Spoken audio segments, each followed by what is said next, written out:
Hello everyone, मैं ऋचा शुक्ला आज फिर से आपके सामने हम अपने संज्ञा के आगे के पार्ट को लेकर आए हुए हैं। जैसा कि आपने मेरी पिछले वीडियो में देखा होगा कि मैंने आपको संज्ञा का पहला जो प्रकार है यानी व्यक्तिवाचक संज्ञा उसको डिस्क्राइब किया था और साथ में ही हमने नाउन का जो पहला काइंड है यानी प्रॉपर नाउन उसको साथ में लिखकर डिस्कस किया था। तो एक बार फिर से हम उसको रिकॉल कर लेते हैं। व्यक्तिवाचक संज्ञा क्या होती है बेसिकली, यानी पर्टिकुलर चीज़ जो कि हम व्यक्ति विशेष की बात करें, यानी किसी भी चीज़ का एक विशेष नाम जो होता है। मान लीजिए पर्वत हैं, पर्वतों में से किसी एक पर्वत का अगर हम नाम ले लें, माउंट एवरेस्ट ले लें, कंचनजंगा ले लें, तो वो क्या कहलाएगा? व्यक्तिवाचक संज्ञा। और उसी को हम प्रॉपर नाउन बोलते हैं। मान लीजिए फूल है, फूल तो बहुत सारे होते हैं, पर हम उसमें अगर कह दें गुलाब का फूल या कमल का फूल, तो वो क्या कहलाएगा? व्यक्तिवाचक या फिर और आपका प्रॉपर नाउन। यदि नदी है, नदियों में अगर हम पर्टिकुलरली किसी नदी का नाम ले लें, मान लीजिए गंगा ले लिया, यमुना ले लिया, गोमती ले लिया, तो वो क्या कहलाएगा? व्यक्तिवाचक या फिर आपका प्रॉपर नाउन।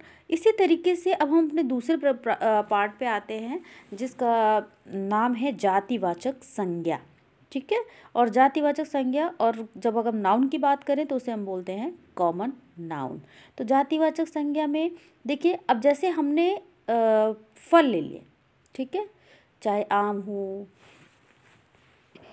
चाहे केला हो, चाहे संतरा हो, ये सब फल ही तो होते हैं। फॉर एग्जाम्पल हमने मान लीजिए पर्वत ले लिए, ये ढेर सारे पर्वत है ना, चाहे आप इसमें माउंट एवरेस्ट ले लीजिए, चाहे कंचनजंगा ले लीजिए, चाहे जो भी लेना है आपको ले लीजिए, पर जितने भी अलग अलग पर्वत हैं उन सबको हम पर्वत ही तो बोलते हैं ना। सबका अपना नाम है लेकिन हम उन्हें पर्वत ही बोलते हैं। तो वो क्या कहलाया? आपका जातिवाचक यानी कि कॉमन नाउन।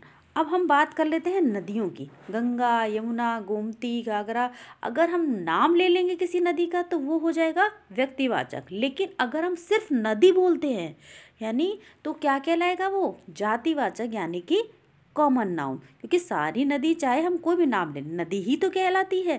तो जब हम केवल नदी नाम लेते हैं तो वो आ जाएगा जातिवाचक यानी कि कॉमन नाउन में। और अगर हम किसी नदी का पर्टिकुलरली नाम ले लेते हैं, गंगा, यमुना, सरस्वती, कोई भी नाम ले लेते हैं, तो वो क्या कहलाएगा? हमारा व्यक्तिवाचक यानी कि हमारा प्रॉपर नाउन।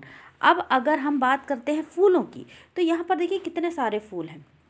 अगर हम इन फूलों के नाम की बात करते हैं तो वो हमारा व्यक्तिवाचक यानी कि प्रॉपर नाउन हो गया। लेकिन अगर हम यहाँ पर केवल फूल बोलते हैं, ठीक है, तो वो क्या कहलाएगा? हमारा वो कहलाएगा जातिवाचक यानी कि कॉमन नाउन। फिर अगर हम बात करते हैं पेड़ों की, देखो यहाँ पे कितने सारे पेड़ हैं। अगर हम यहाँ किसी पर्टिकुलरली पेड़ का नाम ले लेते हैं, आम का पेड़, नीम का पेड़, है ना, तो बरगद का पेड़, पीपल का पेड़, तो वो व्यक्तिवाचक यानी कि व्यक्तिवाचक संज्ञा यानी कि प्रॉपर नाउन है। लेकिन अगर हम सिर्फ पेड़ बोलते हैं तो वो क्या कहलाएगा? कॉमन नाउन यानी जातिवाचक संज्ञा। अच्छा, अब हम बात करते हैं फिर जानवरों की। अगर हम इन जानवरों में किसी जानवर का नाम ले लेते हैं, मान लीजिए शेर ले लिया, मान लीजिए चीता ले लिया, ठीक है, तो वो क्या कहलाएगा? आपका व्यक्तिवाचक यानी कि प्रॉपर नाउन। लेकिन अगर हम सिर्फ जानवर बोलते हैं या हम यहाँ पक्षी बोलते हैं तो वो क्या कहलाएगा? आपका वो कहलाएगा आपका जातिवाचक संज्ञा यानी कि कॉमन नाउन। अब यहाँ देखिए कितनी तरीके की सब्जियां हैं, है ना।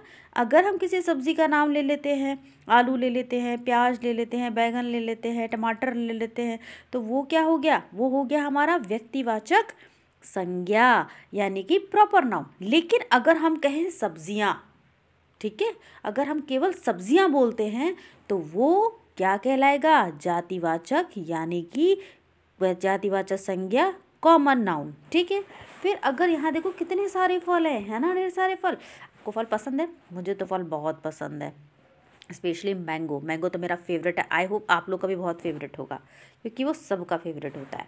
तो चलिए हम आगे बढ़ते हैं।